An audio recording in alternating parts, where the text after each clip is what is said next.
Hey there, this is John from Heroes and Legends, and welcome to part 3 of our 5-part Commander 2016 upgrade series. Today we're going to look at the Stalwart Unity deck.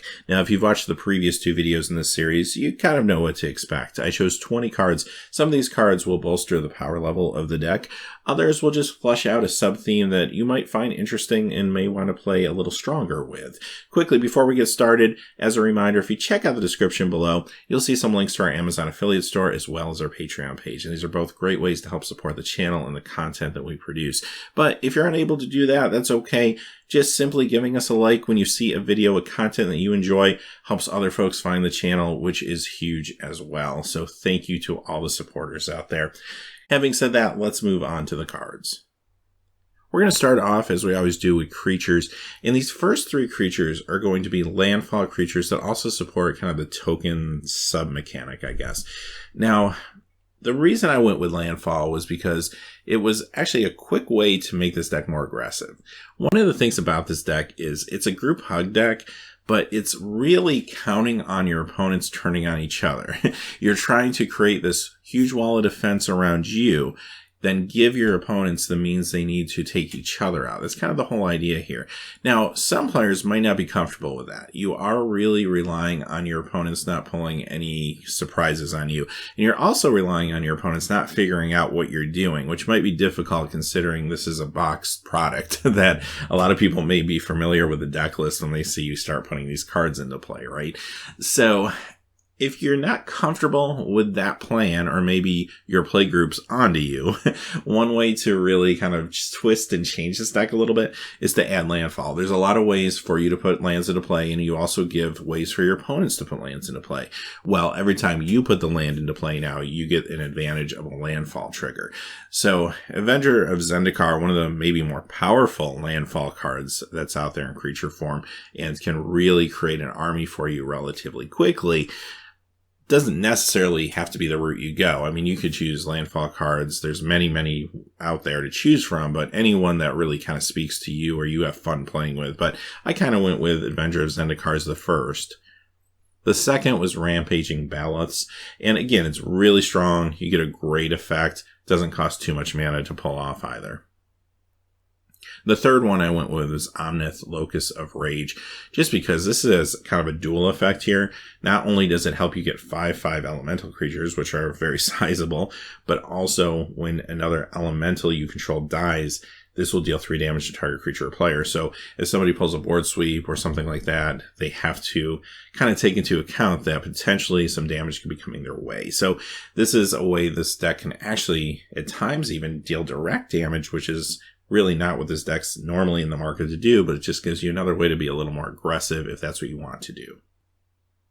Alright, now from cards that are making the deck more aggressive to a card that is actually falling in line with what the deck's trying to do, but maybe to a smaller extent. And this is Feldegriff, and this is kind of a no-brainer inclusion in a group hug style deck. A lot of group hug decks, this is actually the commander. So I think it makes sense here, but you will find that what's kind of cool about having this in this particular build is at times it's a 4/4 flyer, and that's pretty good because, again, this deck isn't being super aggressive, so it gives you a decent way to get some damage across later on in the game if you need to, but it also does the things that this deck's trying to do. At times you can let a target opponent draw another card, or you can put a 1/1 green creature hippo token under an opponent's control. So it's doing those 2 things that this deck's trying to do. Let your opponents draw cards and get their resources online, and give them means to attack each other by giving the creature. So totally makes sense in the deck. And again, it's also a lot of fun. I mean, it's a pink hippo with wings. So like, I think that's a big reason this card has become as popular as it has in Commander. Next we have Gahiji, Honored One. This is, again, perfect for what this deck's trying to do. You want to encourage your opponents to attack each other. Well, what better way than give anything that's attacking anyone but you, basically, +0/+2. And this even counts for your opponent's planeswalkers, too. So notice it's not when you attack, but whenever a creature attacks one of your opponents or a planeswalker that they control, then the creature gets +2/+0. So that goes for everyone at the table. And the only time the creatures don't get the effect is if they're attacking you or a planeswalker you control. All right, I went a little old school here with some of these. Island Sanctuary. So one of the things I thought about with this particular build was, okay, there's a lot of great defensive cards in here. The propaganda style cards are all here, right?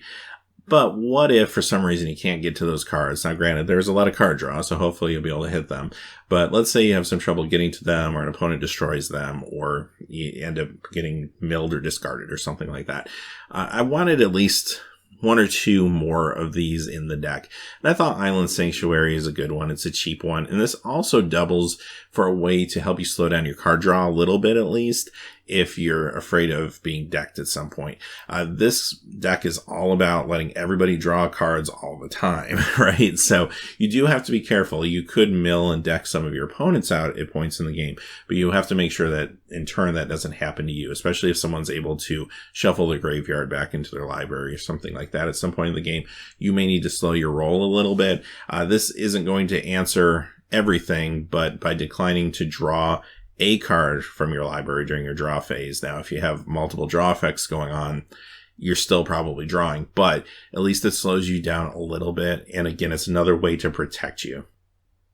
Next, I went old school again with Land Tax. Land Tax, one of my favorite cards. Love to play this in Cube. But you do have to be a little careful with it here. Again, you want to be careful not to start drawing too many cards out of your library when your opponents aren't drawing extra cards, right? So you do want to be cognizant of that. But this is a nice way to always make sure you're at least on par with your opponent that has the most land out. And you are giving your opponents ways to put land out. Most of the time, there's symmetrical effects. But for some reason, if you miss a land drop at any point, Land Tax can just help you keep going and not fall behind. Gravity Spear obviously goes really well with Island Sanctuary. So this card is one of the more expensive on the list. I mean, this will run you about $25, $30. Again, we kind of went old school with this one. But it's another way to help protect yourself and lock down the game a little bit. Again, it works really well with Island Sanctuary. Rite of the Raging Storm. This is maybe one of my favorite cards on this whole list. This is another card that's going to do exactly what this deck's trying to do. You play this enchantment, it costs 5, and then at that point forward, every upkeep for your opponent, they get a 5/1 red elemental creature token with haste and trample, and they do have to sacrifice it at the end step, but they're getting a free shot that can attack anyone but you or a planeswalker you control. So this is just perfect. I mean, it's just this temptation. Like, here you go, 5/1 trample haste creature. Right? Well, you can't attack me with it, but feel free to attack whoever else you'd like.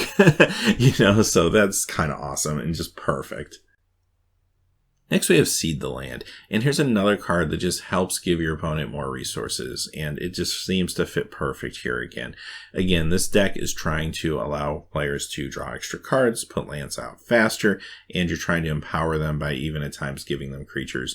And this card rewards them for putting their lands out faster by giving them creatures that are going to help them destroy each other. Bident of Thassa. This is an excellent card in this deck. First, let's talk about the initial ability. Whenever a creature you control deals combat damage to a player, you may draw a card. That's good because it has May in it. So you do have to be careful with this ability. You don't want to just necessarily attack someone and just start drawing cards willy-nilly, because you do have to take into account that there's going to be a lot of card draw happening across the board. So you don't want to put yourself behind when it comes to card count in your deck necessarily when you don't have to. But if you're ahead and your opponents have less cards available to them at this point in the game, then great. You can draw a few extra cards here, and card advantage is excellent. But what I'm really excited about with this card is that second ability, the pay a blue and 1 and tap. Creatures your opponents control attack this turn at Fable. So even if your opponents know what you're up to and they're trying to resist what you're doing and they refuse to attack each other, you're creating a situation, as long as your wall of defense is there, they're just going to have to attack each other. They have no choice. Even when your opponents know your plan, you still have a way to execute it.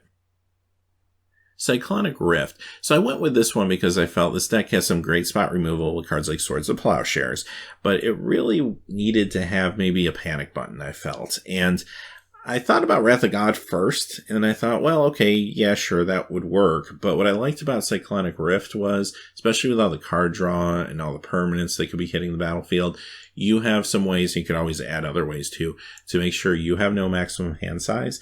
And if you overload this and return everything that's a non-land permanent to their owner's hand, then perhaps you could get a little card advantage, and your opponents may be in situations where they have to discard some of the cards they pick up. So I kind of like this a little better than Wrath of God, even though, yes, it is more expensive to pay the overload, but I think that's okay in Commander. Intellectual Offering. This one's from Commander 14, and I kind of thought this worked well in this deck.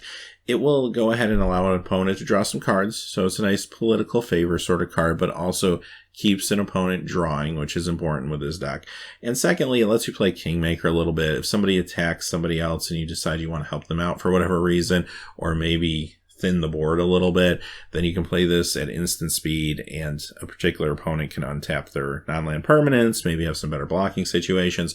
So I thought it was kind of an interesting include here. Armageddon. Now, this is another old school card. I went really old school with this list, but really there's other options out there too. It doesn't have to be Armageddon, but definitely some sort of land sweep card is what I was going for here. There's going to be certain situations where you get your propaganda style cards out and you have this great wall of defense, but your opponents are putting a lot of lands out, and they might be able to pay enough mana to get past some of these defenses. Well, this puts the end to that real quick. Armageddon's going to wipe the board of lands, which in some ways almost feels a little counterintuitive to what this deck's trying to do, but it's a utility card for a very specific board condition, and if that condition comes up, could be good enough to win you the game. Martial Coup. Here's another sweeper. This one's maybe a little more traditional, but what I liked about it was it does wipe things out, but then it does give you some tokens to replace them as well. Next, we have Prosperity. To me, this is almost an auto-include in this particular deck. It does everything you want it to do. It's going to help you draw some cards to help you get to your propaganda-style cards. It's going to have your opponents draw cards so they get to their resources. They can start taking each other out. And this can even be a win condition later in the game to help deck some of your opponents. Insurrection. So earlier I talked about ways to make this deck a little more aggressive, and this is another one of them. To me, this is a potential game ender. This deck isn't about necessarily going out and getting a lot of large creatures to put somebody away, but if you need to do that, here's an alternate way to do that. Basically take everyone else's stuff and put them away with their own things. So all creatures, you gain control of them until end of turn and they gain haste. So this is a way you could take out potentially multiple opponents. Tempt with Vengeance. Well, here's another way to buff your board state, again, hopefully defend yourself, but also buff your opponent's board states and hopefully put them into a lock where they have nothing to do with these 1/1 tokens other than attack each other with them. Ghirapur Orrery. I wanted to find something from Kaladesh, or at least from one of the more recent sets, and this is a good one, actually. It costs 4, but at that point, each player may play an additional land on each of his or her turns. So you put your lands out faster, get your defense up faster, your opponents put their lands out faster to get their creatures out that are going to be attacking each other, hopefully, and it's kind of win-win, right?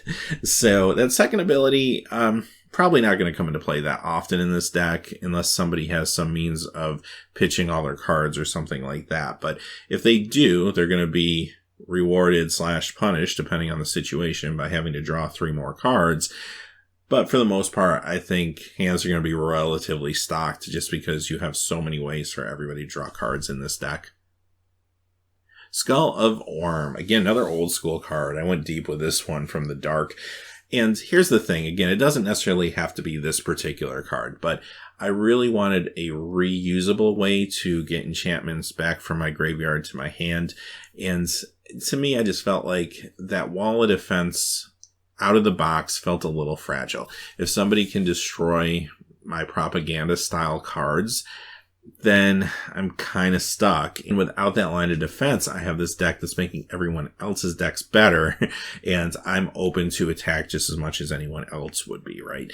So this card is a way to get those cards back from your graveyard to your hand and hopefully be able to recast them, right? And that's really the idea here. Again, it doesn't have to be this particular card. You just want something that can do that that's reusable. And having said that, those are the cards I chose for this one. This time I went really deep, went into some older cards, and cards that I've played with a lot in the past. So there's some unusual ones on here maybe, but I would love to hear your thoughts on upgrades for this deck as well. I mean, there's thousands and thousands of Magic cards, right? So I'm obviously not going to find them all by choosing 20. So I want to hear maybe some experience you've had with this deck, and also what you've done to upgrade it and what's worked, or maybe even what hasn't worked for you. So that's always appreciated. I love to hear that type of stuff. As always, thanks for watching. Please remember to like and subscribe, and have a great day. Hey, thanks as always for watching. This video is made possible by the generous support of viewers like you on Patreon. Check out the description below for links to our Patreon page as well as our Amazon affiliate store, where a small percentage of all sales will also help support the channel.